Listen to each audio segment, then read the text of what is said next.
যুক্তরাষ্ট্র ইসরায়েলকে ইরানে হামলা বন্ধ করতে বলল রাশিয়া। ইরানের ভূখণ্ডে হামলা বন্ধ করতে যুক্তরাষ্ট্র ও ইসরায়েলকে আহ্বান জানিয়েছে রাশিয়া। মস্কো জানিয়েছে সব পক্ষকে অবশ্যই রাজনৈতিক ও কূটনৈতিক সমাধানের পথে ফিরে আসতে হবে। শনিবার এক প্রতিবেদনে এই তথ্য জানিয়েছে কাতার ভিত্তিক সংবাদ মাধ্যম আল জাজিরা। এ বিবৃতিতে রাশিয়ার পররাষ্ট্র মন্ত্রণালয় জানায়, আন্তর্জাতিক সম্প্রদায়ের উচিত এই অবিবেচনাপ্রসূত পদক্ষেপগুলোর দ্রুত একটি বস্তুনিষ্ঠ মূল্যায়ন করা। রাশিয়ার মতে এ ধরনের কর্মকাণ্ড মধ্যপ্রাচ্যকে আরও অস্থিতিশীল করার ঝুঁকি তৈরি করছে। এই বিবৃতিতে বলা হয়, আন্তর্জাতিক আইন, পারস্পরিক শ্রদ্ধা এবং স্বার্থের ভারসাম্যের ভিত্তিতে যে কোনো শান্তিপূর্ণ সমাধানের প্রচেষ্টায় রাশিয়া আগের মতোই সহযোগিতা করতে প্রস্তুত রয়েছে। এদিকে ইরান পরিস্থিতির উপর প্রতিক্রিয়া জানিয়ে রাশিয়ার সাবেক প্রেসিডেন্ট দিমিত্রি মেদভেদেভ বলেছেন, তথাকথিত শান্তি প্রতিষ্ঠাকারী যুক্তরাষ্ট্র আবারও তার আসল রূপ দেখিয়েছে। ইরানের সঙ্গে সব আলোচনাই ছিল মূলত একটি সাজানো নাটক ও ছদ্মবেশ ধারণ। এ নিয়ে কারোর কোনো সন্দেহ ছিল না, কেউই আসলে কোনো বিষয় সমঝোতা করতে চায়নি। ঐতিহাসিক প্রেক্ষাপট টেনে তিনি আরও বলেন, এখন মূল প্রশ্ন হলো শত্রুর কঠিন পরিণতির জন্য কার ধৈর্য বেশি। যুক্তরাষ্ট্রের বয়স মাত্র 249 বছর, অথচ পারস্য সাম্রাজ্য প্রতিষ্ঠিত হয়েছিল 2500 বছরেরও বেশি সময় আগে। দেখা যাক আগামী 100 বছরে কি হয়। এদিকে ইরানের সর্বোচ্চ নেতা আয়াতুল্লাহ আলী খামেনি নিহত হয়েছেন এমন দাবি করেছে ইসরায়েলি সংবাদ মাধ্যম, যদিও এ বিষয়ে কোনো পক্ষই আনুষ্ঠানিকভাবে কিছু জানায়নি।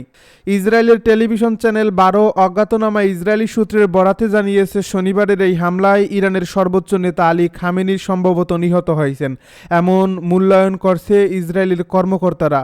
এ প্রতিবেদনে বলা হয়, এ বিষয়ে ক্রমবর্ধমান ইঙ্গিত পাওয়া যাচ্ছে। আয়াতুল্লাহ আলী খামেনি নিহতের দাবি। ইরানের সর্বোচ্চ নেতা আয়াতুল্লাহ আলী খামেনি নিহত হয়েছেন এমন দাবি করেছে ইসরায়েলের সংবাদ মাধ্যম, যদিও কোনো পক্ষেরই আনুষ্ঠানিক নিশ্চিতকরণ নেই। ইসরায়েলের টেলিভিশন চ্যানেল 12 অজ্ঞাতনামা ইসরায়েলি সূত্রের বরাতে জানিয়েছে, আজ শনিবারের এক হামলায় ইরানের সর্বোচ্চ নেতা আলী খামেনি সম্ভবত নিহত হয়েছেন এমন মূল্যায়ন করছেন ইসরায়েলের কর্মকর্তারা। এ প্রতিবেদনে বলা হয়েছে, এ বিষয়ে ক্রমবর্ধমান ইঙ্গিত পাওয়া যাচ্ছে, তবে এ দাবি সম্পর্কে এখনও কোনো পক্ষেরই আনুষ্ঠানিক নিশ্চিতকরণ নেই।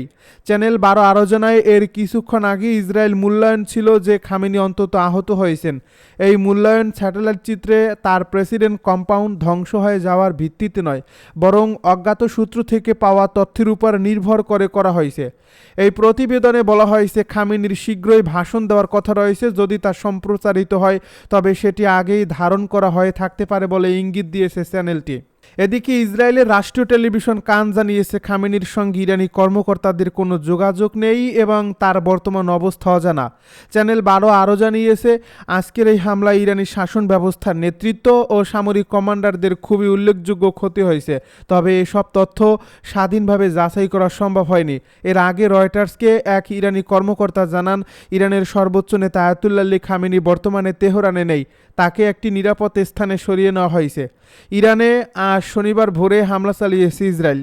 এই হামলাকে ইসরায়েল আগাম প্রতিরোধমূলক হামলা বলছে। প্রথম দফার হামলাতেই খামেনি টার্গেট করা হয়। জানা গেছে, ইরানের সর্বোচ্চ নেতা আয়াতুল্লাহ আলী খামেনির অফিস টার্গেট করে হামলা চালিয়েছে ইসরায়েল ও যুক্তরাষ্ট্র। শনিবার ইরানের রাষ্ট্রীয় টেলিভিশন ও বিস্ফোরণের খবর নিশ্চিত করছে। সংবাদ সংস্থা রয়টার্সের সূত্রে জানা গেছে, খামেনি ইতিমধ্যে তেহরান ত্যাগ করে নিরাপদ স্থানে স্থানান্তরিত হয়েছেন।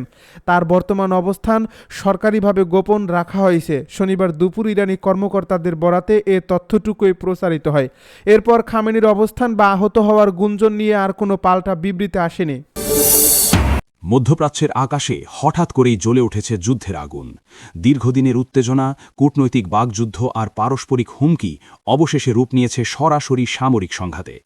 ইসরায়েল ও যুক্তরাষ্ট্রের সমন্বিত হামলায় কেঁপে উঠেছে ইরানের একাধিক সামরিক স্থাপনা, আর সেই আঘাতের পাল্টা জবাব দিতে দেরি করেনি তেহরান। একের পর এক ক্ষেপণাস্ত্র ছুঁড়ে ইসরায়েলের ভূখণ্ড লক্ষ্য করে আঘাত হেনেছে ইরান। পাশাপাশি মধ্যপ্রাচ্যে অবস্থানরত মার্কিন সামরিক ঘাঁটিগুলোকেও টার্গেট করা হয়েছে বলে আন্তর্জাতিক গণমাধ্যমে দাবি করা হচ্ছে। পরিস্থিতি দ্রুত এমন এক মোড় নিয়েছে যেখানে প্রশ্ন উঠছে, এটি কি সীমিত প্রতিশোধমূলক অভিযান নাকি একটি বিস্তৃত আঞ্চলিক যুদ্ধের সূচনা? ওয়াশিংটন ও তেল আবিবের পক্ষ থেকে জানানো হয়েছে, ইরানের সামরিক সক্ষমতা ও আঞ্চলিক প্রভাব মোকাবিলায় এই অভিযান পরিচালিত হয়েছে। আন্তর্জাতিক সংবাদ মাধ্যম বিশেষ করে সিএনএনের প্রতিবেদনে বলা হয়েছে, নির্দিষ্ট সামরিক অবকাঠামো লক্ষ্য করেই হামলা চালানো হয়, যাতে ভবিষ্যতে সম্ভাব্য হুমকি প্রতিহত করা যায়। হামলার মাত্রা ও কৌশল দেখে বিশ্লেষকদের ধারণা এটি কেবল সতর্কবার্তা নয় বরং শক্তির প্রকাশ। একাধিক বিস্ফোরণের শব্দে ইরানের বিভিন্ন সামরিক স্থাপনা কেঁপে ওঠে এবং স্যাটেলাইট চিত্রে আগুন ও ধোঁয়ার কুণ্ডলী ধরা পড়ার দাবি করা হয়।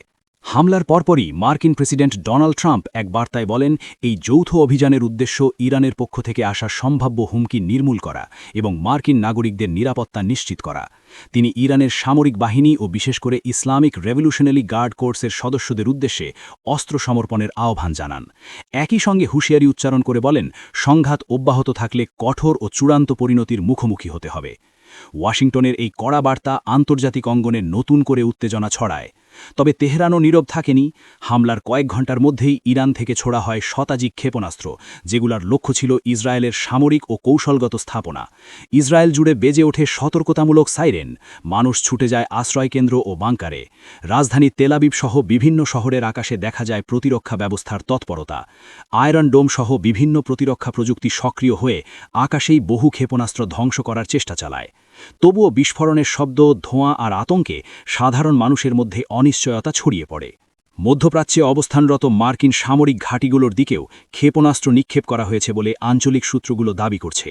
যদিও ক্ষয়ক্ষতির প্রকৃত চিত্র এখনও পুরোপুরি স্পষ্ট নয়, তবুও সামরিক বিশ্লেষকরা বলছেন এটি কেবল দুই দেশের সংঘাত নয়, বরং আঞ্চলিক শক্তির ভারসাম্যকে নাড়া দেওয়ার মতো ঘটনা।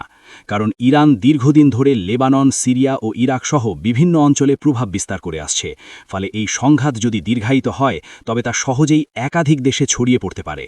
ইসরায়েল ও যুক্তরাষ্ট্রের সামরিক সক্ষমতা বিশ্বের অন্যতম শক্তিশালী। আধুনিক প্রযুক্তি, উন্নত বিমান বাহিনী ও গোয়েন্দা নেটওয়ার্ক তাদের বড় সুবিধা। অন্যদিকে ইরানের রয়েছে বিপুল ক্ষেপণাস্ত্র ভাণ্ডার ও আঞ্চলিক মিত্রগোষ্ঠী। বিশেষজ্ঞরা মনে করছেন সরাসরি পূর্ণাঙ্গ যুদ্ধ শুরু হলে শুধু আকাশপথে নয়, সাইবার জগতেও ব্যাপক হামলা হামলা দেখা যেতে পারে। জ্বালানি অবকাঠামো, বন্দর ও যোগাযোগ ব্যবস্থা বড় ধরনের ঝুঁকির মুখে পড়তে পারে। এই পরিস্থিতিতে বৈশ্বিক অর্থনীতিও শঙ্কার মধ্যে পড়েছে। পারস্য উপসাগরীয় অঞ্চলে অস্থিরতা তৈরি হলে তেলের বাজারে ব্যাপক প্রভাব পড়তে পারে। ইতিমধ্যে আন্তর্জাতিক বাজারে জ্বালানির দাম বাড়ার আশঙ্কা দেখা দিয়েছে। বিশ্বজুড়ে বিনিয়োগকারীরা পরিস্থিতি নিবিড়ভাবে পর্যবেক্ষণ করছেন, কারণ মধ্যপ্রাচ্যের অস্থিরতা মানেই বৈশ্বিক বাণিজ্য ও জ্বালানি সরবরাহ ব্যবস্থায় অনিশ্চয়তা। কূটনৈতিক মহলেও তৎপরতা বেড়েছে। বিভিন্ন দেশ উভয় পক্ষকে সংযম প্রদর্শনের আহ্বান জানিয়েছে। জাতিসংঘসহ আন্তর্জাতিক সংস্থাগুলো পরিস্থিতি শান্ত করতে উদ্যোগ নেওয়ার কথা বলছে। তবে অতীত অভিজ্ঞতা বলছে, একবার সরাসরি সামরিক হামলা শুরু হলে তা দ্রুত থামানো কঠিন হয়ে পড়ে। প্রতিটি আঘাতের জবাব আসে আরেকটি আঘাতে, আর সেই চক্র ভাঙতে প্রয়োজন দৃঢ় রাজনৈতিক সদিচ্ছা। বিশ্লেষকদের মতে বর্তমান সংঘাত এমন এক সময়ে ঘটছে যখন বিশ্ব ইতোমধ্যেই নানা ভূরাজনৈতিক টানাপোড়েনে জর্জরিত। ইউরোপ, এশিয়া ও আফ্রিকার বিভিন্ন অঞ্চলে অস্থিরতা চলমান। তার উপর মধ্যপ্রাচ্যে বড় আকারের যুদ্ধ শুরু হলে বৈশ্বিক নিরাপত্তা কাঠামো আরও দুর্বল হয়ে পড়তে পারে। বিশেষ করে যদি অন্য শক্তিধর দেশগুলো প্রত্যক্ষ বা পরোক্ষভাবে জড়িয়ে পড়ে, তবে তা এক বহুমাত্রিক সংঘাতের রূপ নিতে পারে। ইরানের অভ্যন্তরেও পরিস্থিতি উত্তপ্ত। সরকার কঠোর অবস্থান নেওয়ার ইঙ্গিত দিচ্ছে, আর জনগণের একাংশ প্রতিরোধের আহ্বান জানাচ্ছে। অন্যদিকে ইসরায়েলেও জরুরি অবস্থা জারি করে নাগরিকদের নিরাপত্তা নিশ্চিতের চেষ্টা চলছে। দুই দেশের জনগণই অনিশ্চয়তার মধ্যে দিন পার করছে। যুদ্ধের বাস্তবতা কেবল মানচিত্রে সীমাবদ্ধ থাকে না, তা সাধারণ মানুষের জীবনে গভীর প্রভাব ফেলে।